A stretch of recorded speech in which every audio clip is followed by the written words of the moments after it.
کہ حالت احتضار میں کیا چیزیں، یعنی حالت احتضار وہ حالت ہے جب کسی کی روح نکلنے کا عمل کہہ لیں، یا اس کی زندگی کا ایک آخری وقت آن پہنچتا ہے جب وہ وصیت کر رہا ہوتا ہے، یا بالکل آخری آخری زندگی کے جو چند لمحات ہوتے ہیں، اس کو ہم حالت احتضار کہتے ہیں۔ سو حالت احتضار کی جو چند ایک احکام ہے اور ہمیں ضرور پتہ ہونے چاہیے، کیونکہ کوئی معلوم نہیں کبھی بھی کسی بھی لمحے خدا نخواستہ میرے سامنے کسی کی موت کا مرحلہ آ سکتا ہے، موت کا وقت آ سکتا ہے، تو اس دوران میرے اوپر کچھ چیزیں واجب ہیں جو مجھے کرنی چاہیے اس شخص کے حوالے سے کہ جس پر موت طاری ہو چکی ہو۔ اب یہ خدا نخواستہ سفر میں کوئی ہو سکتا ہے، کوئی اپنا بھی ہو سکتا ہے، کوئی غیر بھی ہو سکتا ہے، ظاہر ہے کیونکہ ہم انسانوں کی بستی میں زندگی گزار رہے ہوتے ہیں، ہمارے ارد گرد ہر وقت انسان ہی ہوتے ہیں، چاہے ہم بازار ہوں، چاہے ہم گھر میں ہوں، چاہے ہم اپنے جہاں نوکری پیشے پہ ہوں، کہیں پہ بھی ہوں، بالآخر انسانوں سے ہمارا انٹریکشن ہوتا ہے۔ اور کبھی بھی کسی کی بھی انسان پر یہ وقت آ سکتا ہے کہ اس کی روح نکلنے لگ پڑے اور اس کی موت کا مرحلہ آ جائے، اور اس دوران ہم موجود ہوں تو ہم پر کچھ چیزیں واجب ہو جاتی ہیں جو اس شخص کے حوالے سے ہوتی ہیں جس پر موت طاری ہوتی ہے، کہ ہم نے اس کے لیے کون کون سے امور انجام دینے ہیں۔ تو حالت احتضار کے چیپٹر میں در حقیقت یہ چیزیں ڈسکس ہوتی ہیں کہ آپ نے کیا کرنا ہے۔ پھر کچھ چیزیں واجب ہوتی ہیں، کچھ چیزیں مستحب ہوتی ہیں کہ آپ مرنے والے کے لیے اس دوران فلاں فلاں چیزیں کریں۔ ان استحبابات میں سے، یعنی مستحب چیزوں میں سے کہ جو بہتر ہے کہ کی جائیں، ایک یہ ہوتا ہے کہ اگر آپ کو یقین ہو جائے کہ کسی کی روح نکلنا شروع ہو گئی ہے تو اس کا بستر، اس کی چارپائی وہاں پہ رکھی جائے جہاں گھر میں وہ نماز پڑھا کرتا تھا۔ اب اسی بات کو آپ ادامہ کریں اور کنٹینیو کریں، تو پھر اس کا مطلب یہ ہوتا ہے کہ یہ کرتے کیوں ہیں؟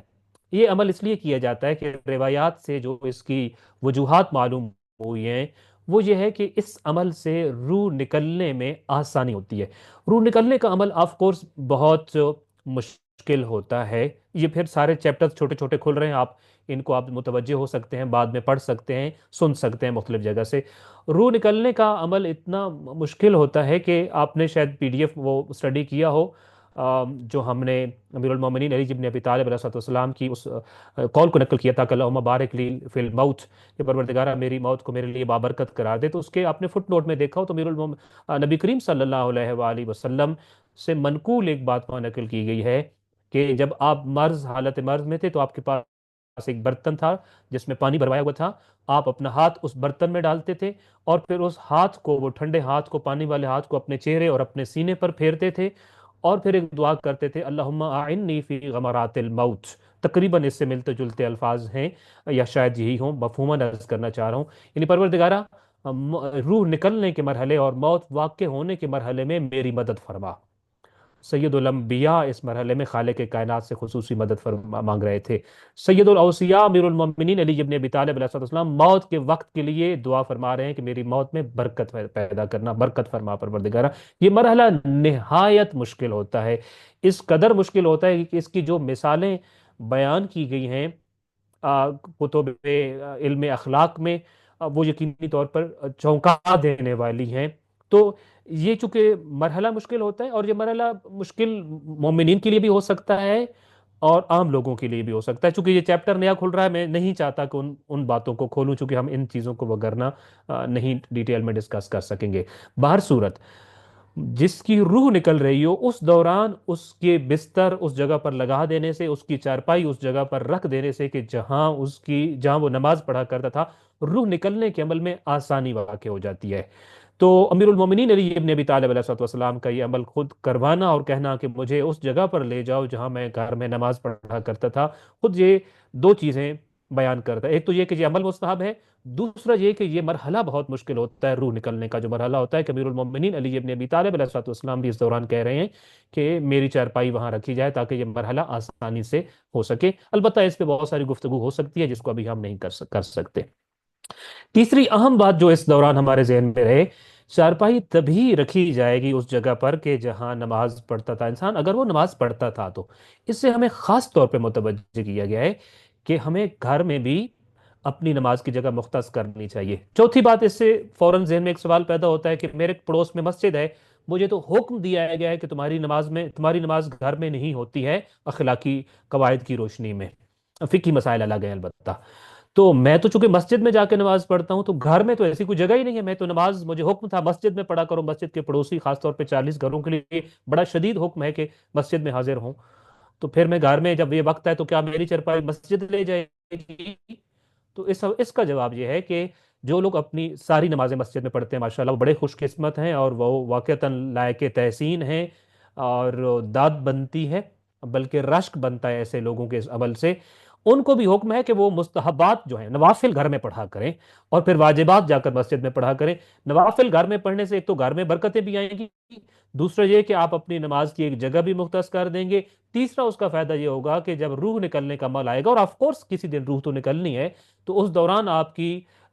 وہ جگہ جو ہے آپ کی روح نکلنے کے عمل میں آسانی کا سبب بن سکتی ہے اگر آپ کی چارپائی وہاں پہ رکھ دی گئی۔ تو یہ وہ چیزیں ہیں جس کی طرف انشاءاللہ امیر المومنین علی بن ابی طالب علیہ السلام کا یہ جملہ ہمیں متوجہ کر رہا ہے، اور یقیناً یہ کام یہ آسانی انہی لوگوں کو میسر ہوگی جو نماز پڑھتے تھے، جنہوں نے اپنے لیے نماز کی جگہ بھی مقرر کر رکھی ہے۔ پھر البتہ چوتھی یا پانچویں چیز الگ ایک جگہ بنتی ہے کہ یہ دو الگ مسئلے ہو گئے۔ ایک مسئلہ یہ کہتا ہے نماز کی جگہ آپ جو ہے وہ مختص کریں، ایک ہی جگہ پہ نماز پڑھیں، جبکہ دوسرا مسئلہ جو کہ خود امام زین العابدین علیہ السلام کی زندگی سے منقول ہے، وہ یہ ہے کہ آپ اپنی مختلف جگہوں پر نماز پڑھا کریں۔ چونکہ جہاں تک مجھے یاد پڑتا ہے، چونکہ میں روزے کی حالت میں ہوں، اس لیے مفہوماً زیادہ تر چیزیں عرض کر رہا ہوں کہ آپ مختلف جگہوں پر نماز پڑھا کرتے تھے، باغ کے مختلف درختوں کے پاس، مختلف جگہ پہ زیادہ نماز کا اہتمام فرماتے تھے۔ تو سائل نے جب پوچھا کہ ایسا کیوں ہے، تو اس کا جو آپ نے جواب دیا اس کا مفہوماً یہ بنتا تھا تاکہ زمین کے یہ ٹکڑے اور خطے جہاں میں قیام اور رکوع اور سجود انجام دے رہا ہوں، قیامت کے دن گواہی دیں گے۔ تو میں یہ چاہتا ہوں کہ زمین کے زیادہ تر حصوں سے یہ گواہی آئے زین العابدین علیہ السلام کے حق میں۔ تو یہ دو الگ باتیں ہو گئیں کہ ایک میں یہ پتہ چل رہا ہے کہ الگ الگ جگہوں پہ ہمیں یہ پڑھنا چاہیے، نماز پڑھنی چاہیے، جبکہ دوسری سے یہ پتہ چل رہا ہے کہ ایک جگہ مختص کرنی چاہیے۔ ان دونوں باتوں میں کوئی کنٹراڈکشن نہیں ہے۔ نارملی ایک گھر میں جگہ مختص ہو جو ہماری زیادہ تر نمازیں ہوں، ہاں ایسا نہیں ہے کہ ہر نماز ہی حتماً وہاں پڑھی جائے، اس کے علاوہ بھی نمازیں گھر میں مختلف جگہوں پر پڑھی جا سکتی ہیں، ممنوع بار صورت نہیں ہے۔ ہم واپس آتے ہیں اپنی اس گفتگو کی طرف۔ البتہ مجھے یہاں چیٹ باکس میں میسج آیا ہے کہ آپ کی آواز بہت کم آ رہی ہے، مجھے کائنڈلی اگر ادھر ہی لکھ کر آگاہ کر دیا جائے کہ کیا آواز میں کوئی ایشو ہے، تاکہ اس کی بہتری کی کوئی صورت نکلتی ہے تو اس کو بھی دیکھا جائے ساتھ میں۔ ہم چونکہ امیر المومنین علی ابن ابی طالب علیہ السلام کی زندگی کے آخری اوقات کے بارے میں اسٹڈی کر رہے ہیں، تو محمد حنفیہ کی روایت کے مطابق امیر المومنین علی ابن ابی طالب علیہ السلام نے یہ حکم دیا کہ میری چارپائی، میرا بستر وہاں رکھا جائے جہاں پر میں گھر میں نماز پڑھا کرتا تھا۔ تو آپ کا بستر یا آپ کی چارپائی وہاں رکھ دی گئی۔ اس سے کیا ہوا؟ در حقیقت آپ انڈائریکٹلی اپنے گھر والوں کو، اپنے اہل خانہ کو اور اپنے عزیزوں اور قریبیوں کو یہ پیغام دے رہے تھے کہ اس جگہ چارپائی رکھنے کا مقصد یہ ہے کہ امیر المومنین علی بن ابی طالب علیہ السلام کی زندگی کے آخری لمحات قریب آ گئے ہیں، تاکہ گھر والے اور دیگر اعزاء و اقربا وہ آپ کی موت کے لیے ذہنی طور پر تیار ہو جائیں، جو کہ آف کورس انتہائی مشکل امر تھا آپ کے عقیدت مندوں کے لیے، آپ کے شیعوں کے لیے، آپ کے ماننے والوں کے لیے، علیہ اور آپ کے اہل خانہ کے لیے۔ آپ کی چارپائی نماز والی جگہ پر رکھ دی گئی۔ آپ کے متعلقین گریہ گزاری کر رہے تھے۔ امیر المومنین علیہ السلام نے دیکھا کہ حسنین کریمین بھی گریہ کر رہے ہیں، تو امام حسین علیہ السلام کو اپنے پاس بلا کر ان کی آنکھوں سے آنسو صاف کرتے ہوئے ان کے سینے پر اپنا ہاتھ رکھا۔ آپ کے عزیز، آپ کے اقربا، آپ کی فیملی، آپ کے بچے آپ کے گرد رو رہے تھے، گریہ کر رہے تھے۔ آپ نے دیکھا ان سب لوگوں کو، اور سب کو دیکھنے کے بعد ایک جگہ پر آپ کی نظر ٹک گئی، انہی سے مخاطب ہوئے، انہی کے لیے ایک عمل سر انجام دیا۔ اور یہ جو ہم پڑھا کرتے تھے، سنا کرتے تھے، میں نے جب تک اس روایت کو اپنی آنکھوں سے کتاب میں نہیں پڑھا تھا، میں اس کو جس عقیدتی جملے سمجھتا تھا کہ یہ عقیدت سے کہا جاتا ہے کہ امام حسین کا رونا نہیں دیکھا جاتا تھا حضرت زہرا سلام اللہ علیہ سے، یا امیر المومنین علی ابن ابی طالب علیہ السلام سے، یا نبی کریم صلی اللہ علیہ وآلہ وسلم سے۔ مگر جب میں نے اس روایت کو پڑھا تو پھر مجھے معلوم ہوا کہ سب گریہ کر رہے تھے، مگر ایک شخص کو مخاطب کیا، انہی کو اپنے پاس بلایا، انہی کو حوصلہ دیا، انہی کے سینے پہ ہاتھ رکھا، انہی کی آنکھوں سے آنسو صاف کیے، انہی کو دلاسا دیا۔ تو معلوم یہ ہوتا ہے کہ اس شخص اور اس ہستی کا گریہ کرنا اور رونا بڑا گراں گزرتا تھا قلب نازنین حضرت علی علیہ السلام پہ، اور یہ کوئی اور نہیں تھے بلکہ امام حسین علیہ السلام کو گریے کی حالت میں خود زخمی ہیں،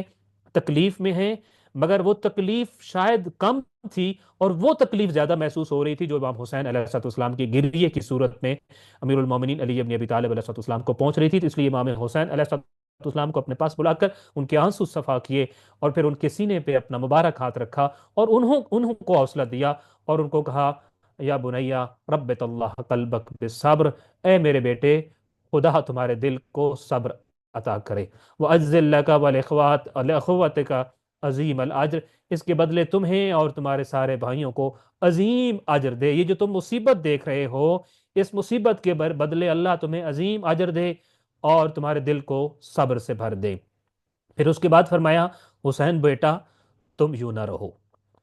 تم یوں نہ رہو بلکہ اپنی شان قائم رکھو، پروردگار تم سب کو اس عظیم مصیبت پر صبر کا اجر عطا فرمائے۔ سو امام حسین علیہ السلام کا گریہ کرنا گراں گزرا، تو امام علیہ السلام کو دعائیں دیں، حوصلہ دیا، صبر دیا، اور کہا کہ حسین بیٹا آپ اپنی شان قائم رکھیے اور اس طرح گریہ نہ کیجیے۔ یہ جملہ خود بتاتا ہے کہ یہ خود کتنا تکلیف دہ وقت تھا امیر المومنین علی ابن ابی طالب علیہ السلام کے لیے۔ پھر آپ علیہ السلام کو آپ کے ذاتی حجرے میں لے جایا گیا، جہاں آپ کی بیٹیاں آپ کا انتظار کر رہی تھیں۔ بیٹیوں نے جب اپنے بابا کو زخمی حالت میں اور خون میں غلطاں دیکھا تو اس قدر روئیں کہ حجرے کے باہر صحن اقدس میں موجود لوگ بھی رونے لگے۔ اگرچہ آپ کے گھر میں بظاہر یہ لگتا ہے کہ اصحاب موجود نہیں تھے چونکہ وہ دروازے پر روک دیے گئے تھے، لیکن شاید رشتہ داروں میں سے کچھ نامحرم تھے ابھی جو ریلیٹیوز تھے،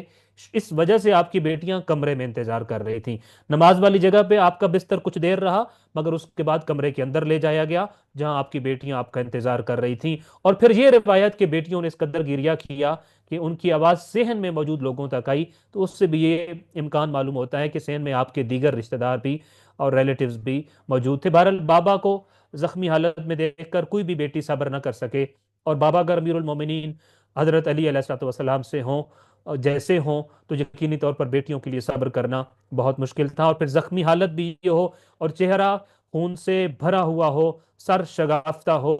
اور اس خون سے جسم سارا رنگین ہو رہا ہو، تو یقینی طور پر بیٹیوں کے لیے اس منظر کو دیکھنا بہت مشکل تھا، اور اس منظر کو دیکھ کر آپ کی بیٹیاں گریہ کرنے لگ پڑی۔ مگر یہاں ہم نے ایک الگ روش دیکھی، اپنے بیٹوں اور متعلقین کو صبر کی تلقین کرنے والے صابر علی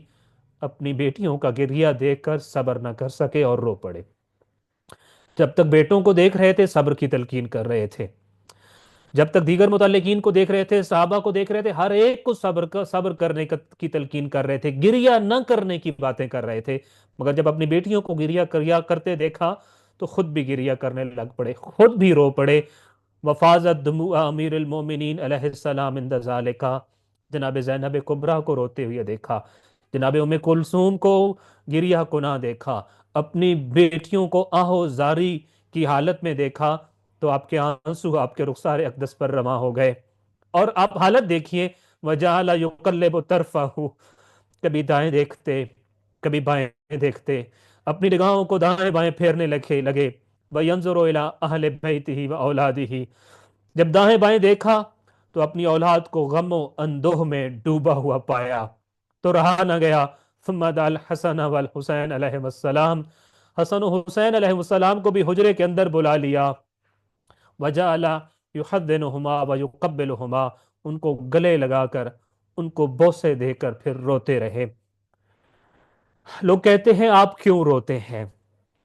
آپ کیوں گریہ کرتے ہیں؟ یقین جانیے ہم بڑے خوش قسمت ہیں۔ جناب زینب کی مصیبت دیکھ کر تو صابر علی بھی رو پڑے، امیر المومنین علی ابن ابی طالب جیسا صابر شخص بھی رو پڑتا ہے۔ ہم بڑے خوش قسمت ہیں کہ ہم شریکۃ الحسین کے غم میں روتے ہیں، ہم ان کو دکھی دیکھ کر روتے ہیں۔ سو امیر المومنین علی ابن ابی طالب سے اس حال میں نہ رہا گیا، اپنی بیٹیوں کا گریہ دیکھ کر انہیں روکا نہیں بلکہ خود بھی رونے لگ پڑے۔ حسنین کریمین کو بھی بلا لیا، ان کو گلے لگا لیا، دیر تک بوسے دیتے رہے، اور پھر باپ بیٹے اور بیٹیاں اس کمرے میں روتے رہے۔ اس قدر گریہ ہوا کہ امام علیہ السلام پر غشی طاری ہو گئی۔ جب ہوش میں آئے تو امام حسن علیہ السلام نے دودھ کا پیالہ پیش کیا، آپ نے تھوڑا سا دودھ پیا اور پیالہ امام حسن علیہ السلام کی طرف واپس بڑھا دیا۔ سو یہ گریہ بہت زیادہ تھا، شدید تھا، غشی طاری ہو گئی۔ اس حالت میں ہر کوئی چاہتا ہے کہ مریض کسی تکلیف سے نہ گزرے، کسی صدمے سے نہ گزرے، اس کو سکون پہنچانے کی کوشش کی جائے۔ تو جو ہی آپ دوبارہ ہوش میں آئے تو امام حسن مجتبی علیہ السلام نے آپ کو دودھ کا پیالہ پیش کیا، اور پھر آپ چاہتے تھے کہ تھوڑا سکون محسوس کریں امیر المومنین علی ابن ابی طالب علیہ السلام، مگر آپ نے بالکل تھوڑا سا دودھ پیا اور پیالہ واپس امام حسن علیہ السلام کی طرف بڑھاتے ہوئے فرمایا، احملوہ الی اسیرکم۔ آپ پچھلا منظر ذہن میں رکھیں اور یہ جملہ پڑھیے، اور پھر شان علی ابن ابی طالب علیہ السلام کو دیکھیے۔ شاید نہیں سمجھ پاتے، ہم نہ سمجھ پائیں کس حالت میں ہے، دودھ پیش کیا گیا، کتنی مصیبت ہے گھر میں، کیا حالت ہے آہوزاری کی، اور اس حالت میں آپ بات کیا کر رہے ہیں اور خواہش کیا ظاہر کر رہے ہیں۔ دودھ کا پیالہ واپس بڑھایا اور فرمایا، احملوہ الی اسیرکم، باقی دودھ اپنے قیدی کے لیے لے جاؤ، یہ ابن ملجم کے پاس لے جاؤ۔ اپنے قاتل کو دودھ کا شربت پیش کرنے والے عادل علی اسی پر بس نہ ہوئے، بلکہ امام حسن علیہ الصلوۃ والسلام کو دوبارہ اپنے پاس بلایا اور تاکیداً فرمانے لگے، اتنا ہی کہہ دیتے کہ احملوہ الی اسیرکم، کہ باقی دودھ میرے قاتل کو پیش کر دو، تو یقیناً حسنین کریمین جیسی اولاد سمجھ جاتی کہ آپ کے قاتل کے ساتھ کیسا رویہ رکھنا ہے۔ مگر امیر المومنین اس پر بس نہ ہوئے، اسی کو کافی نہ سمجھا، بلکہ اس کے بعد امام حسن علیہ السلام کو اپنے پاس بلایا اور پوری ایک گفتگو اس بارے میں کی۔ آپ امام حسن علیہ السلام کو کہنے لگے، بحق کی علیک یا بنیہ، یعنی حسن بیٹا، میں تمہیں اپنے حق کی قسم دے کر کہتا ہوں۔ آپ اندازہ کیجئے کہ حسن مجتبی علیہ السلام جیسے بیٹے کو امیر المومنین جیسا بیٹا اگر قسم دے کر کوئی بات، کوئی کام کروانے کا کہہ رہا ہو تو وہ کام کتنا اہم ہوگا۔ اس لیے آپ نے قسم دی، اور کس چیز کی قسم دی؟ اپنے حق کی قسم دی اپنے بیٹے امام حسن مجتبی علیہ السلام کو، اور فرمایا، بحق کی علیک یا بنیہ الا طیبتم مطعمہ و مشربہ، یعنی اے حسن بیٹا، میں تمہیں اپنے حق کی قسم دے کر کہتا ہوں کہ اس کے کھانے پینے کا خیال رکھنا۔ وَرْفِقُ بِهِ إِلَى حِينِ مَوْتِي، دیکھو اپنے اس قیدی کے ساتھ میری موت تک اس پر کوئی سختی نہ کرنا اور نرمی سے پیش آنا۔ اور پھر کیا فرمایا؟ عملاً کیسے مشکل کام تھا یہ جو آپ فرما رہے تھے، وَتُطْعِمْهُ مِمَّا تَأْكُلُ وَتُسْتَسْقِيهِ مِمَّا تَشْرِبُ، یعنی جو کچھ تم خود کھاتے ہو اسے وہی کھلانا، جو خود پیو اسے وہی پلانا۔ قاتل ہے آپ کا، اس نے صرف آپ کے اوپر ضربت نہیں لگائی، اس نے امت کے اوپر جفا کی ہے، اس نے کائنات کے اوپر ظلم ڈھایا ہے کہ اس جیسے امام سے محروم کیا ہے۔ مگر امیر المومنین علی ابن ابی طالب کا عادل دل ہے، مساوات سے بھری ہوئی سیرت ہے، اور یہ جو ہم نے مختصر گفتگو کورس کے لیے کی ہے، غالباً یہ چھٹا یا ساتواں موقع ہے کہ آپ اپنے اصحاب کو، اپنے فرزندان کو تاکید کرتے ہیں، وصیت کرتے ہیں، اپنے قاتل کے بارے میں اور حسن سلوک کی کرتے ہیں، اور یہاں تو انتہا ہے کہ آپ اپنے حق کی قسم دے کر یہ کہتے ہیں کہ اس کے کھانے پینے کا خیال رکھا جائے، اس پر سختی اور شدت نہ کی جائے، سختی سے پیش نہ آیا جائے، اس کو ڈانٹا نہ جائے اس دوران جب تک امیر المومنین زندہ ہیں۔ اور پھر یہ فرمایا، اور یہ انتہا تھی اس شفقت کی جو ایک امام اپنی امت کے ساتھ رکھتا ہے، اگرچہ کوئی قاتل ہی سامنے کیوں نہ کھڑا ہو۔ بہت ساری باتیں ذہن میں آ رہی ہیں کہ ائمہ اہل البیت علیہ السلام اپنے قاتلوں کے ساتھ بھی کیسا رویہ اختیار کرتے تھے، کس قدر شفیق ہوتا ہے امام، امت کا باپ ہوتا ہے۔ آپ نے کل کی ایک روایت میں سنا، جس میں بلکہ پرسوں کی روایت میں جو اسبغ بن نباتہ نے نقل کی تھی، جس کو ساتویں امام نے بھی غالباً نقل کیا ہے، ایک جملہ اگر رک کر میں کہوں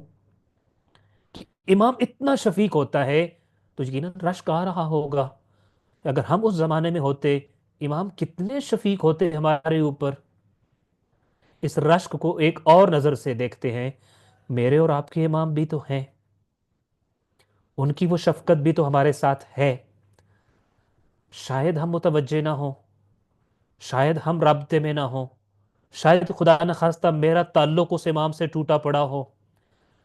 شاید خدا نخواستہ ایسا ہو کہ میں اپنے آپ کو محضر امام سے دور سمجھے بیٹھا ہوں، میں اپنے امام سے رابطہ رکھ سکتا ہوں، تعلق قائم کر سکتا ہوں، میں بھی اپنے امام سے ان کے محضر میں اپنے آپ کو محسوس کر سکتا ہوں، میں بھی اپنی امام کی شفقت کو حاصل کر سکتا ہوں، میں بھی اپنے امام کی دعاؤں کا حصہ بن سکتا ہوں، یہاں تک کہ میں بھی اپنی امام کی نصیحتوں اور تلقین و تاکید کا اور وصیت کا حصہ بن سکتا ہوں۔ مجھے اپنے امام سے مربوط تو ہونا ہوگا، مجھے اپنے امام سے رابطے میں ایسے شفیق امام ان کے ساتھ میرا رابطہ منقطع ہو، میرے زمانے میں موجود ہوں۔ چھوڑ دیجئے اس بات کو کہ مجھ سے سوال ہوگا کہ آپ اپنے امام کے ساتھ کیسا تعلق رہا یا نہ رہا، لیکن میں کیوں محروم رہوں ایسے امام کی شفقت سے، ایسے امام کے تعلق سے؟ صرف دیکھ نہیں سکتا نا، غیبت تو صرف دیکھنے پہ کا نام ہے، باقی امام کے ساتھ تعلق تو ختم نہیں ہوا غیبت میں، امام کی شفقت تو ختم نہیں ہوئی، امام کی دعائیں تو ختم نہیں ہوئی، امام کے ساتھ رابطہ تو ختم نہیں ہوا۔ اس غیبت کے زمانے میں بھی امام سے یہ سارے لطف لیے تو جا سکتے ہیں، میں محروم بیٹھا ہوں۔ اور مجھے ایک شعر یاد آ رہا ہے کہ جس میں کسی ایک شخص نے کہا تھا کہ پھول مسلے جا رہے ہیں، باغباں پردے میں ہے۔ امام زمانہ کو یاد کر کے، شیعوں کے اوپر آنے والی مشکلات کو یاد کر کے کسی نے کہا تھا کہ پھول مسلے، پھول یعنی ہم، پھول مسلے جا رہے ہیں، باغباں پردے میں ہے۔ تو اس کے جملے پہ کسی دوسرے نے شعر مکمل کیا اور کہا نہیں تم غلط سمجھ رہے ہو، پردہ ہماری آنکھوں پہ پڑا ہے، وہ کہاں پردے میں ہے؟ یہ رابطہ تو میں نے توڑا ہوا ہے، اس شفقت کو تو میں نے روکا ہوا ہے، میرے عمل نے روکا ہوا ہے۔ میں سمجھتا ہوں ایک ایسا امام جو اتنا شفیق ہوتا ہو اپنی امت کے لیے، وہ میرے پاس موجود ہے، آپ کے پاس موجود ہے۔ ہم بھی شفقت حاصل کر سکتے ہیں امام کی، ہم بھی اس جس کے اوپر رشک کر رہے ہیں کہ امام کتنے شفیق ہوتے تھے، کاش اس امام کے زمانے میں ہوتے۔ ہم ایک امام کے زمانے میں ہیں، ہمارے پاس ایک امام ہے،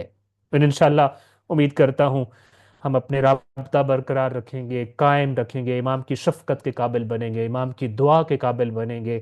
صرف دیکھنے کی غیبت ہے، صرف ملاقات کی غیبت ہے، یا صرف با معرفت اور ملاقات کی غیبت ہے، باقی ساری اویلیبلٹیز ہیں، اور انشاءاللہ ہم ان کو حاصل بھی کریں گے انشاءاللہ تعالی، متوجہ رہیں گے اسی دن کے صدقے میں اپنے امام وقت کی طرف انشاءاللہ تعالی۔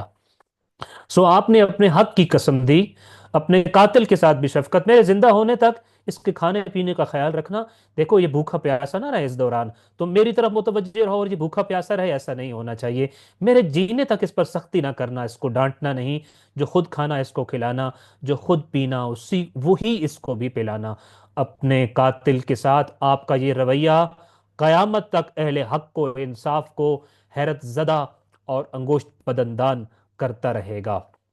19 ماہ رمضان کا دن گزر گیا، 20 کی رات امیر المومنین علیہ الصلوۃ والسلام کی حالت یہ تھی کہ زہر سر سے لے کر پاؤں تک پھیل چکا تھا۔ وَكَانَ يُصَلِّي تِلْكَ اللَّيْلَ مِنْ جُلُوس، اس رات آپ نے بیٹھ کر نماز پڑھی، پھر پوری رات اپنے اہل و عیال کو نصیحت و وصیت کرتے رہے اور صبر و بردباری کی تلقین کرتے رہے یہاں تک کہ صبح ہو گئی۔ یہ 20 کی رات کیسے گزری؟ یعنی 19 ماہ رمضان کے بعد جو رات آتی ہے کہ زہر جسم میں سرایت کرتا جا رہا تھا، جو دوران خون ہے اس کے ذریعے جسم کے تمام حصے تک پھیلتا جا رہا تھا، اور زہر کی شدت سے امام علیہ الصلوۃ والسلام کی تکلیف میں اضافہ ہوتا جا رہا تھا۔ اب تکلیف اس قدر تھی کہ آپ کھڑے ہو کر نماز نہیں پڑھ سکتے تھے، آپ نے بیٹھ کر نماز پڑھی، مگر ممکن نہیں تھا کہ نماز میں کوتاہی ہو، جو خدا نخواستہ مجھ سے ہو سکتی ہے۔ ہم متوجہ ہوں گے اس بات پہ بھی کہ امیر المومنین علی ابن ابی طالب علیہ السلام کس حال میں نماز پڑھ رہے ہیں، حضرت زینب سلام اللہ علیہ نے شام غریبہ کس حال میں نماز پڑھی، اور امام حسین علیہ السلام نے کن سفروں میں نماز تہجد میں یاد کرنے کی تلقین کی اپنی بہن کو۔ اس سے انشاءاللہ ہمیں یقیناً واضح ہوگا میری اور آپ کی نماز بڑی قیمتی ہے، بے وقت نہیں سمجھنا ہے، کم قیمت نہیں سمجھنا اس نماز کو جو امیر المومنین زخمی حالت میں بیٹھ کر پڑھ رہے ہیں۔ پوری رات آپ اپنی جو خانوادہ تھا، اپنے اہل و عیال تھے، ان سے باتیں کرتے رہے، ان کو صبر و تلقین کرتے رہے یہاں تک کہ صبح ہو گئی۔ 20 ماہ رمضان کی صبح آپ کے محبین کا تانتا بندھ گیا، جو آپ کی خیریت دریافت کرنے اور آپ کی زیارت کے لیے آئے تھے۔ اچھا آپ خود اندازہ کیجئے، کوفہ ہو جو آپ کے شیعوں سے چھلک رہا ہے، اور آپ زخمی ہوں اور کوفہ کے ایک ایک گھر تک یہ اطلاع پہنچ چکی ہو یہاں تو یتیموں کی بھی لائنیں لگی ہوئی تھی، یتیموں کا رش ہی گھر کے باہر کتنا تھا۔ اب آپ کے ماننے والے، آپ کے پیروکار، آپ کے شیعہ کتنی بڑی تعداد میں اس گھر کے باہر جمع ہوں گے، اور وہ منظر کیا ہوگا اس وقت اس جگہ کا، اس گھر کا، اس محلے اور اس مسجد کا جہاں امیر المومنین علی ابن ابی طالب علیہ السلام جس جگہ زخمی حالت میں موجود تھے۔ تو آپ کے گھر کے باہر آپ کے ماننے والوں کی بڑی تعداد جمع تھی۔ تو آپ نے پھر 20 ماہ رمضان کو دوبارہ ان کو ملاقات کی اجازت دی۔ کچھ افراد آئے جنہوں نے ملاقات بھی کی، اور بعض افراد کی آپ علیہ السلام سے اس دوران گفتگو بھی ہوئی۔ سو اس دوران آپ کا بعض اصحاب سے مکالمہ بھی ہوا، جس میں آپ علیہ السلام نے انہیں سوال کرنے اور پوچھنے کی خصوصی اجازت بھی دی۔ سلونی سلونی قبل ان تفقدونی کے جملے کا خطیب امام علی ابن ابی طالب علیہ السلام زخمی حالت میں بھی سلونی کی اس مہلت کو ختم نہیں کیا، اجازت دے دی، اب بھی کچھ پوچھنے کا ہے تو پوچھ لو۔ اور بعض اصحاب نے آپ سے کچھ پھر سوالات پوچھے بھی صحیح، البتہ آپ نے شروع میں یہ کہہ دیا تھا کہ اس دوران جو سوالات ہیں ان کو مختصر رکھا جائے، جو آپ کے چونکہ آپ کے لیے اس شدت زہر کی وجہ سے زیادہ گفتگو کرنا بھی مشکل ہو رہا تھا۔ تو آپ سے بعض حاضرین نے مختصر سوالات بھی پوچھے، اور اس موقع پر جناب حجر ابن عدی سے خصوصی مکالمہ بھی ہوا۔ اس موقع پہ ایک بڑی خوبصورت اور خصوصی گفتگو ہوئی آپ علیہ السلام کی، جو جناب حجر ابن عدی کے ساتھ ہوئی، جس کو آپ تاریخ کی کتابوں میں اسٹڈی کر سکتے ہیں۔ یہ 20 ماہ رمضان کو آپ کی غالباً آپ کے ماننے والوں، آپ کے پیروکاروں اور آپ کے شیعوں کے ساتھ جو آپ کے اہل خانہ سے ہٹ کرتے، یہ آپ کی آخری ملاقات تھی جس کا خصوصی طور پر اہتمام کیا گیا تھا۔ اور جب یہ اہتمام کیا گیا تھا اس دوران امام علیہ السلام کی جو تکلیف تھی وہ بہت بڑھ چکی تھی، اور زہر پورے جسم میں پھیل چکا تھا۔ جب اصحاب رخصت ہوئے تو پھر حضرت علیہ السلام نے خود ہی دودھ مانگا۔ چلے گئے لوگ، آپ کو پتہ ہے مریض ملاقات کے بعد، گفتگو کے بعد تھک جاتا ہے، شاید تھکاوٹ تھی یا جو بھی تھا، امیر المومنین علی ابن ابی طالب علیہ السلام نے دوبارہ دودھ مانگا۔ آپ کو دودھ کا پیالہ پیش کیا گیا، اور آپ نے سارا دودھ پی لیا۔ پچھلا پیالہ آپ نے ذہن میں رکھنا ہے آدھا پیا تھا، اور بچا ہوا دودھ امیر المومنین علی ابن ابی طالب علیہ السلام اپنا بچا ہوا دودھ، سیم وہی غذا جو آپ لے رہے تھے، وہی برتن، وہی غذا، اور وہ اپنے قاتل کو پیش کی۔ آپ اندازہ کیجئے جس غذا کو ہم ترستے ہیں کہ کاش امام کی لعاب دہن والا، امام کے ہاتھوں والا ہی کوئی کھانا، کوئی غذا ہمیں مل سکے، ہم تو امام رضا علیہ السلام کے دسترخوان پہ جب جا کر مہمان امام بنتے ہیں، اس غذا کو تبرکاً سنبھال کے لے آتے ہیں جو امام کے حرم میں امام کے نام پر ہمیں دی جاتی ہے۔ خود امام دے رہے ہو، اسی برتن میں دے رہے ہو، وہی غذا ہو، آپ کی باقی بچی ہوئی غذا ہو، تو ہم کتنے خوش قسمت ہوں گے۔ امیر المومنین یہ غذا کسی اور کو نہیں، اپنے قاتل کو پیش کر رہے تھے اس پہلے پیالے میں جو ہم نے پڑھا ہے۔ اب جب دوسرا پیالہ مانگا تو سارا دودھ جتنا بھی پیالے میں موجود تھا آپ نے سارا پی لیا، لیکن اس کے باوجود اس بار بھی ابن ملجم ملعون کو یاد کر کے اپنے فرزندان سے کہا، فَبِاللَّهِ عَلَيْكَ يَا بُنَيَّ إِلَّا مَا أَسْقَيْتَهُ مِثْلُ مَا شَرِبْتُ، اے میرے بچوں تمہیں خدا کی قسم ہے کہ اس کو بھی میری طرح دودھ پیش کرو، جیسے میں نے دودھ پیا ہے اسی انداز میں اس کو بھی دودھ پیش کرو۔ یہ وہ چیپٹر ہے شاید جس کو ہم تبصرہ اور تجزیہ کرتے ہوئے حق ہی ادا نہیں کر سکتے ہیں کہ امیر المومنین علی ابن ابی طالب علیہ السلام عدل و مساوات کا، کائنات کا سب سے بڑا پرچم کیسے تھے۔ اسی لیے تو جارج جرداق جو اس نے کتاب لکھی ہے، اور جب کتاب کا نام لکھنا چاہ رہا تھا تو اس نے نام یہی لکھا ہے، وہ امیر المومنین علی ابن ابی طالب علیہ السلام کے بارے میں اس کی شہرہ آفاق کتاب، اور جب اس کے نام کو مرحلہ پیش آیا تو اس نے یہی کہا کہ میں یہ کہوں گا کہ الامام علی صوت و عدالت الانسانیہ، یعنی انسانی عدالت کی سب سے بلند ترین آواز اگر کوئی اس دھرتی پہ ہے عدالت و انصاف کی تو وہ امیر المومنین ہے۔ یہ غیر مسلم نے امیر المومنین علی ابن ابی طالب علیہ السلام کے حالات زندگی کو جب لکھا تو کتاب کا ٹائٹل یہ رکھا کہ میری نظر میں یہ اس شخص کے حالات زندگی ہیں جو اس دھرتی اور کرۂ ارضی کے اوپر انسانی مساوات اور عدل کی سب سے بڑی نشانی تھا، سب سے بڑا دائی تھا، سب سے بڑی آواز تھا، سب سے بڑی نشانی تھا۔ تو یہ عدل و انصاف ہی تھا کہ آپ نصیحت دوبارہ کر رہے ہیں کہ میری طرح اس کو بھی دودھ پیش کرو۔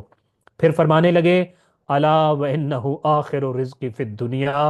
اے میرے بیٹو آگاہ ہو جاؤ، یہ اس دنیا کا آخری رزق ہے جو ابن ابی طالب نے نوش کیا ہے۔ آپ جوں جوں اپنے گھر والوں کو آمادہ کرتے جا رہے تھے کہ آپ کا آخری وقت آنے والا ہے۔ 21 ماہ رمضان کی رات آ گئی۔ یہ رات بہت تاریک تھی، اپنی زندگی کی آخری رات۔ جب ایک موقع پر حضرت ام کلثوم کو گریہ کناں دیکھا تو ان کو دلاسا دیا۔ ظاہر ہے آپ کے بچے آپ کے پاس موجود تھے، گریہ ازاری ہو رہا تھا، اور آپ تک وہ آوازیں پہنچتی تھی۔ جب ایک موقع پر دیکھا کہ آپ کی بیٹی جناب ام کلثوم پاس بیٹھی رو رہی ہیں تو آپ نے ان کو دلاسا دیا اور پھر فرمایا کہ لا توزینی یا ام کلثوم، ام کلثوم بیٹا گریہ ازاری کر کے رو کر مجھے اذیت نہ دو، تمہارے رونے سے مجھے اذیت ہو رہی ہے، میں تکلیف میں ہوں۔ فَإِنَّكِ لَوْ تَرَيْنَ مَا أَرَى لَمْ تَبْكِ، اس لیے نہ رو کہ اگر تم وہ دیکھتی جو میں دیکھ رہا ہوں، اگر تمہیں وہ نظر آتا جو مجھے نظر آ رہا ہے، تم کبھی نہ روتی۔ یا علی آپ کیا دیکھ رہے ہیں، ہمیں بھی تو بتائیے۔ اپنی بیٹی کو بتایا ان الملائکۃ من السماوات السبع بعضهم خلف بعض، ساتویں آسمان پہ ملائکہ ایک دوسرے کے پیچھے کھڑے ہیں، قطاریں لگی ہوئی ہیں، والنبیون اور نبیین، اور نبی کھڑے ہیں، رسول کھڑے ہیں، قطار در قطار کھڑے ہوئے ہیں۔ کیوں کھڑے ہیں؟ یقولون لی انطلق یا علی، سارے میرے انتظار میں کھڑے ہیں، مجھے دیکھ رہے ہیں، مجھ سے مخاطب ہیں اور مجھ سے کہہ رہے ہیں انطلق یا علی، یا علی آ جائیے، ہم آپ کے منتظر ہیں۔ فما امامک خیر لک مما انت فیہ، یا علی ادھر آ جائیے، اس لیے کہ جو یہاں ہے یہ اس جگہ سے بہت بہتر ہے جہاں آپ ہیں۔ بیٹا آپ کے منتظر تو ملائکہ کھڑے ہیں، آپ کے منتظر تو ملائکۃ الرحمن ہیں، آپ کے بابا کے منتظر تو ملائکہ ہیں اور انبیاء ہیں اور رسول ہیں۔ کاش تم وہ منظر دیکھتی کہ تمہارے بابا کا انتظار کیسے ہو رہا ہے، تمہارے بابا کا کے لیے لوگ کے لیے انبیاء اور آسمانی مخلوقات کیسے منتظر ہیں، تو تم کبھی نہ روتی۔ سو اس کا ترجمہ، اگر تم وہ دیکھتی جو مجھے نظر آ رہا ہے تو تم کبھی نہ روتی۔ ساتویں آسمان پر انبیاء اور اللہ کے فرشتے ایک دوسرے کے پیچھے صف آرا ہو کر تمہارے بابا کے منتظر ہیں اور کہہ رہے ہیں کہ یا علی آ جائیے، اس لیے کہ جہاں آپ کے لیے جو کچھ آمادہ و تیار ہے وہ اس جہاں سے بہتر و برتر ہے جہاں آپ ہیں۔ اس کے بعد کمرے میں موجود حاضرین سے مخاطب ہوئے اور فرمایا اخلونی باہل بیتی آہد الیہم، مجھے میرے اہل بیت کے ساتھ تنہا چھوڑ دو، میں انہیں وصیت کرنا چاہتا ہوں۔ اب آخری گفتگوؤں کی طرف، جیسے کہ آپ خود اندازہ لگا رہے ہیں کہ امیر المومنین علی بن ابی طالب علیہ الصلوۃ والسلام اپنے جو آف کورس یقینی طور پر خاندان ہی کے لوگ تھے، باقیوں سے کہا کہ آپ مجھے میرے بیٹوں اور بیٹیوں کے پاس اور اہل خانہ کے پاس چھوڑ دو، میں ان سے کچھ باتیں کرنا چاہتا ہوں، میں ان سے وصیت کرنا چاہتا ہوں۔ سو امام علی ابن ابی طالب علیہ السلام کے اس جملے کے بعد لوگ اٹھ کر باہر چلے گئے۔ آپ کے حجرے میں صرف آپ کے 12 بیٹے، اہل بیت اور چند مخصوص شیعہ رہ گئے۔ اس دوران آپ کے کمرے میں آپ کے بیٹے بیٹیاں اور اہل بیت کے چند مخصوص افراد رہ گئے۔ پھر آپ نے اپنے کفن، دفن اور چند دیگر امور سے متعلق وصیتیں فرمائیں، جیسا کہ آپ زخمی ہونے کے وقت سے لے کر شہادت تک مختلف وصیتیں ارشاد فرماتے رہے تھے۔ تو اس دوران آپ نے دوبارہ مختلف وصیتیں اپنے اہل خانہ کو فرمائیں۔ محمد حنفیہ کہتے ہیں کہ ہم نے دیکھا کہ اس حالت میں بھی آپ کے ہونٹ مسلسل ذکر خدا میں مشغول تھے، پیشانی مبارک بار بار پسینے سے تر ہو جاتی، آپ اپنے ہاتھ سے پسینہ صاف کرتے جاتے تھے، اس حالت میں بھی ذکر خدا کو نہیں چھوڑا۔ میں نے شاید آپ کے سامنے عرض کیا تھا لِكُلِّ شَيْءٍ حَدٌّ إِلَّا ذِكْرُ اللَّهِ تعالی، ہر چیز کی ایک حد ہے، اس حد سے آگے کوئی بھی چیز سوٹ نہیں کرتی ہے، فائدہ نہیں دیتی ہے۔ ہر چیز کی حد ہے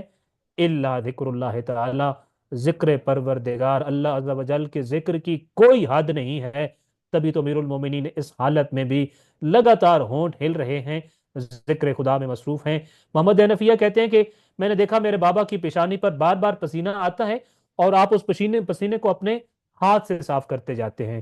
میں نے بات کرنے کی غرض سے کہا یا ابت اراکا تمسح جبینک، بابا جان میں دیکھ رہا ہوں کہ آپ بار بار اپنے مبارک ہاتھوں سے اپنی پیشانی کا پسینہ صاف کر رہے ہیں۔ بظاہر یہ لگ رہا ہے کہ اس تکلیف کی حالت میں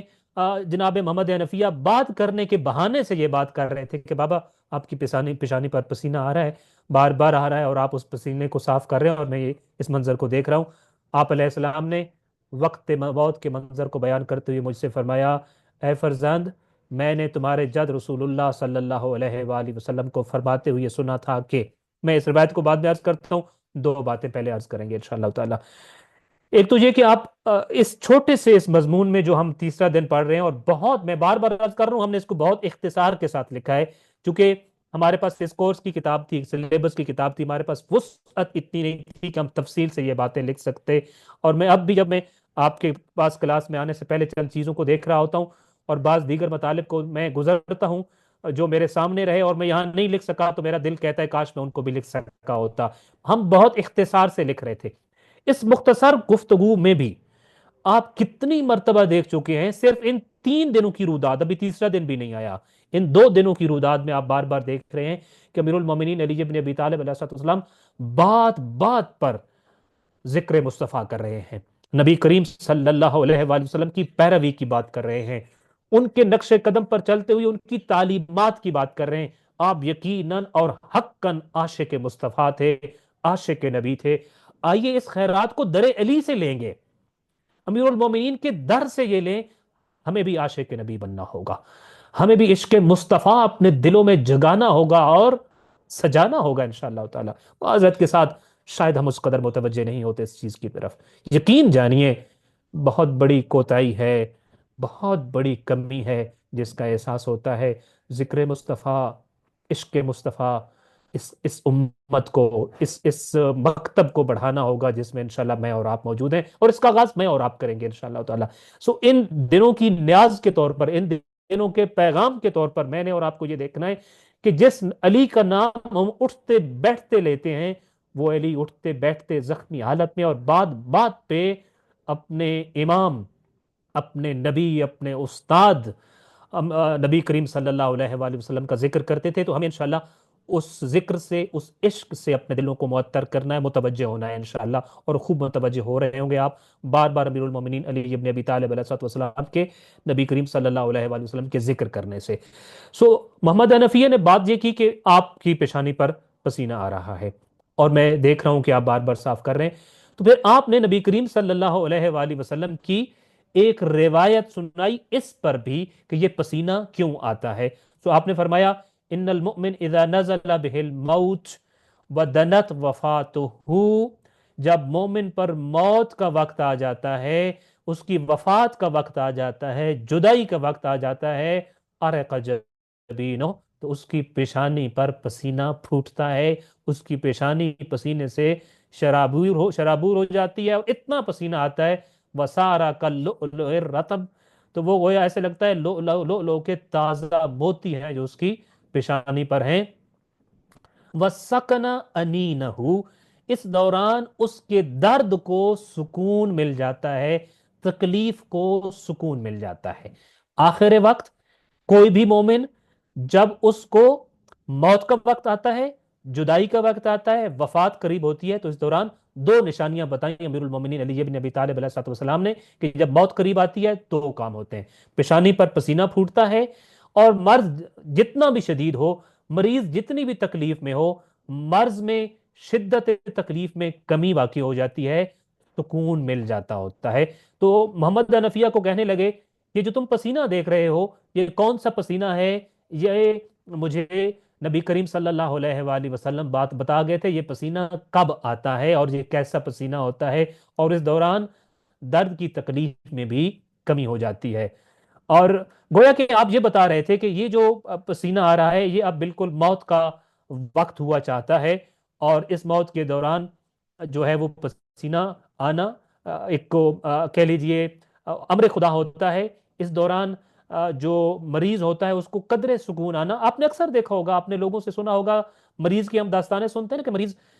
جب وہ کسی بھی قریبی کے پاس بیٹھے ہوں تو وہ پوری رودات سناتا ہے کہ کیسے موت واقع ہوئی.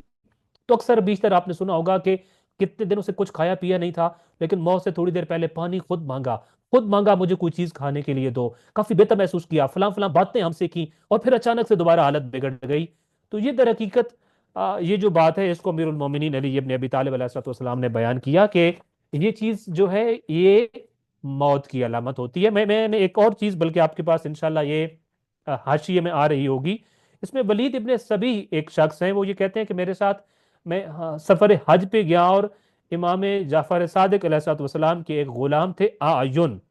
نہیں سوری، یہ کوئی سا بھی سفر تھا، کسی سفر پہ گیا تو آیون جو کہ غلام تھے چھٹے امام کے، وہ بھی میرے ساتھ گیا۔ پھر وہاں دوران سفر وہ بیمار ہو گیا، اور پھر بیمار ہونے کے بعد وہ تندرست ہوا، دوبارہ لگا وہ ٹھیک ہو رہا ہے، لیکن پھر اچانک موت واقع ہو گئی۔ اب چونکہ اس کا کچھ سامان تھا تو واپس آ کے میں وہ سامان امام علیہ الصلوۃ والسلام کی خدمت میں پہنچانے گا کہ آپ کا غلام میرے ساتھ سفر پہ گیا تھا، مگر اس کے ساتھ یہ ہوا اور اس طریقے سے اس کی موت واقع ہو گئی،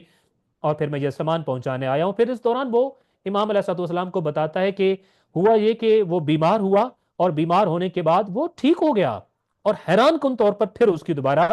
وفات ہو گئی۔ تو امام علیہ الصلوۃ والسلام نے، چھٹے امام نے اس کو فرمایا، تل کا راحت الموت، جس کو تم کہہ رہے ہو نا وہ ٹھیک ہو گیا تھا، وہ ٹھیک نہیں ہوا تھا۔ یہ وہی چیز ہے جس کو ابھی پہلے امیر المومنین علی ابن ابی طالب علیہ الصلوۃ والسلام نے بیان کیا، اب چھٹے امام بیان کر رہے ہیں۔ آپ نے فرمایا جو تمہیں لگا کہ وہ تندرست ہو گیا تھا، در حقیقت یہ موت واقع ہونے سے پہلے کا سکون ہے۔ سو موت واقع ہونے سے پہلے پسینہ اور ایک سکون کی گھڑی آتی ہے، وقت آتا ہے، چند لمحے آتے ہیں، یہ موت کی علامت ہوتے ہیں۔ کیوں آتے ہیں؟ چھٹے امام نے اس کی وجہ بھی بتائی۔ آپ علیہ الصلوۃ والسلام نے فرمایا کہ اما انہ لیس من احد یموت حتی یرد اللہ عز وجل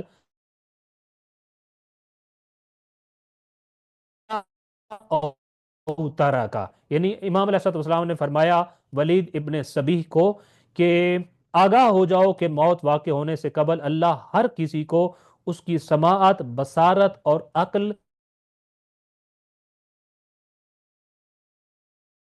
اور اب یہ اس شخص پر منحصر ہے کہ اس مہلت میں نصیحت کرے یا نہ کرے، وصیت کرے یا نہ کرے۔ سو چھٹے امام نے بتایا کہ یہ در حقیقت یہ جو ٹائم ہوتا ہے یہ وصیت کرنے کے لیے خالق کائنات سکون کے چند لمحے دیتا ہے، مریض کے اوپر سکون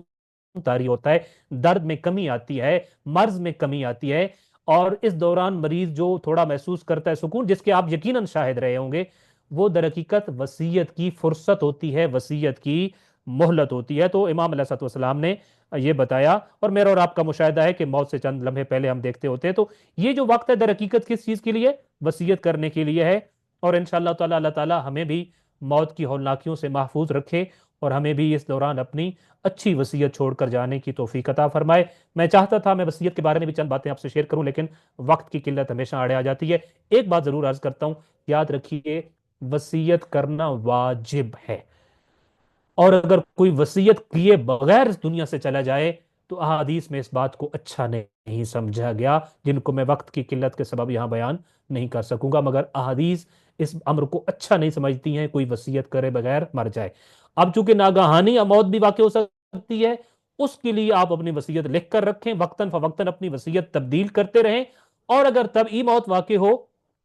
اور یہ والی فرصت مل جائے جس کے بارے میں امیر المومنین علی ابن ابی طالب علیہ السلام کے یہ لفظ آپ نے ابھی پڑھے، پھر چھٹے امام کے لفظ پڑھے، یہ فرصت مل جائے تو اس فرصت میں بھی سمجھنا ہے کہ یہ وصیت کا وقت ملا ہے، اور اس دوران اپنی اچھی وصیتیں اپنے اہل خانہ اور اپنے بچوں کو چھوڑ کے جانی ہے۔ ظاہر ہے ہمیں اپنی موت کی تیاری بھی رکھنی ہے، امیر المومنین علی ابن ابی طالب علیہ السلام کے آخری لمحات کو پڑھتے ہوئے ہم نے یہ پڑھا کہ محمد حنفیہ نے جب سوال کیا کہ پسینہ آ رہا ہے، تو آپ نے فرمایا یہ موت کے وقت کا پسینہ ہے، یہ جدائی کے وقت کی حالت ہے کہ اس دوران موتیوں کے طرح، لولو کی موتیوں کی طرح پریشانی پسینے سے سرابور شرابور ہوتی ہے، درد اور تکلیف کو بھی سکون ملتا ہے۔ اے میرا بیٹا، در حقیقت یہ موت کے اور زیادہ قریب آنے کی علامت ہے۔ پھر اپنی اولاد میں سے ایک ایک کا نام لے کر انہیں الوداع کرنے لگے۔ میں نے واقعتاً پڑھا اپنی اولاد کا ایک ایک نام روایت میں ملتا ہے، یا فلاں و یا فلاں و یا فلاں و یا فلاں، ایک ایک کو الوداع کیا، نام لے لے کر الوداع کیا، اور پھر ان سب کو کہنے لگے اللہ خلیفتی علیکم استودعکم اللہ، میں تم سب کو اللہ کے حوالے کرتا ہوں، اللہ کے سپرد کرتا ہوں، بے شک وہ بہترین وارث ہے، بے شک وہ بہترین مددگار ہے۔ بڑا مشکل لمحہ ہوگا جب یہ جملے اور یہ الفاظ اولاد نے خود سنے ہوں گے۔ سو آپ کے آخری الفاظ اللہ خلیفتی علیکم، اللہ ہی تمہارا وارث ہے، مددگار ہے، استودعکم اللہ، میں اسی کے حوالے تم سب کو کرتا ہوں۔ پھر اپنے سارے اہل خانہ سے کہنے لگے کہ آگاہ ہو جائیے کہ میں آپ سے رخصت ہو رہا ہوں، آج ہی کی رات اپنے آخری سفر پر روانہ ہو جاؤں گا اور اپنے محبوب حضرت محمد صلی اللہ علیہ وآلہ وسلم سے جا ملوں گا، جیسا کہ مجھ سے وعدہ کیا گیا ہے، جیسا کہ مجھے وعدہ دیا گیا ہے۔ آپ نوٹ کر رہے ہیں کس قدر محبت ہے، کس قدر عشق ہے اس ذات مصطفیٰ صلی اللہ علیہ وآلہ وسلم سے، کہ آپ جاتے ہوئے بھی ایک چیز کو ذکر کر رہے ہیں کہ ملاقات مصطفیٰ ہونے والی ہے، اور اس کا تذکرہ کرتے ہیں کہ میں تم سے جدا ہو رہا ہوں، رخصت ہو رہا ہوں، اپنے محبوب، اپنے معشوق محمد مصطفیٰ صلی اللہ علیہ وآلہ وسلم سے ملنے جا رہا ہوں، ان سے جا ملوں گا اور مجھ سے یہی وعدہ کیا گیا ہے۔ آخر میں اپنی اس اولاد سے مخاطب ہوئے جو حضرت فاطمہ الزہرا سلام اللہ علیہا کے بطن سے نہ تھی، اور فرمایا لا یخالف اولاد فاطمہ، یعنی الحسن والحسین، جو اولاد حضرت فاطمہ کے بطن سے نہ تھی ان کو متوجہ ہو کر کہا اولاد فاطمہ یعنی حسن و حسین کی مخالفت نہ کرنا۔ ایک فرق ہے جس کو بہر صورت امام علی ابن ابی طالب علیہ السلام بیان کر رہے تھے۔ سارے ہی اولاد علی تھے، آپ کے جتنے فرزندان تھے، مگر اولاد رسول صرف وہی کہلا سکتے ہیں جو اولاد فاطمہ ہیں۔ سو اولاد علی میں بھی فرق ہے، اولاد علی میں سے کچھ وہ ہیں جو اولاد رسول ہیں، کچھ وہ ہیں جو فرزندان علی ہیں۔ اس فرق کو بیان کر رہے تھے۔ دیکھو فرزندان علی، فرزندان رسول کی، اے اولاد علی، اولاد رسول کی مخالفت نہ کرنا۔ پھر امام حسن علیہ السلام کی طرف متوجہ ہوئی اور فرمایا اے ابو الحسن، جب میری موت واقع ہو جائے تو مجھے تم خود غسل و کفن دینا اور مجھے اس بچ جانے والے کافور سے حنوط کرنا جو جبرائیل امین جنت سے تمہارے نانا کے لیے لائے تھے۔ غسل و کفن امام حسن مجتبیٰ کے ذمہ، کافور وہ سنبھال کے رکھا ہوا تھا آپ علیہ السلام نے، جو نبی کریم صلی اللہ علیہ وآلہ وسلم کے لیے جبرائیل امین لے کر آئے تھے، اور جو بچ گیا تھا، جو جنت سے آیا تھا، آپ نے فرمایا حنوط اس سے کرنا ہے۔ اور پھر اس کے بعد فرمایا پھر مجھے جب تابوت میں لٹا دو تو تابوت کو صرف پچھلی طرف سے اٹھانا، اگلی طرف سے تابوت خود بخود اٹھے گا۔ یہ کوئی رسمی جملے نہیں ہیں، یہ تحقیق ہے، یہ تاریخ ہے، یہ حقیقت ہے جو ایسا ہوا، جس کے بے شمار ثبوت ہیں جو تاریخ سے پیش کیے جا سکتے ہیں۔ آپ علیہ السلام وصیت کرتے ہوئے فرما رہے ہیں لوگوں کا تابوت ہر طرف سے اٹھایا جاتا ہے، مگر میرے فرزندان، میں علی ہوں، میرا تابوت صرف پچھلی جانب سے اٹھایا جائے گا، اگلی جانب سے تابوت خود بخود اٹھے گا، تم میں سے کوئی نہ اٹھائے۔ اگلی جانب سے تابوت اٹھنے کا مطلب یہ تھا کہاں جانا ہے، کہاں دفن کرنا ہے، کس قبرستان جانا ہے، کس گلی اور کس رستے سے گزرنا ہے، اس کا انتخاب تم میں سے کوئی نہیں کرے گا۔ تابوت اٹھائے ہوئے اس کا انتخاب کریں گے جو تمہیں شاید نظر بھی نہ آئے۔ سو آپ نے یہ فرمایا تابوت کو پچھلی جانب سے اٹھایا جائے، پھر اس کی اتباع میں چلتے جانا۔ تابوت جس طرف چلتا جائے گا تم پچھلی جانب سے اٹھا کے اس کے ساتھ چلتے جائیے گا، جہاں تابوت رک جائے وہی میرا مقام دفن ہوگا۔ جہاں تابوت رکے گا وہیں میں نے دفن ہونا ہے، یہیں تمہیں میری تیار شدہ قبر ملے گی، مجھے یہیں دفن کر دینا۔ قبر تیار کرنے کی ضرورت نہیں ہے، تیار شدہ قبر ملے گی، اور اس تیار قبر میں مجھے جا کر آپ دفن کر دیں گے۔ اور آپ جب اللہ تعالیٰ آپ کو اور مجھے بارہا انشاءاللہ تعالیٰ لے جائے والی نجف کی بارگاہ میں،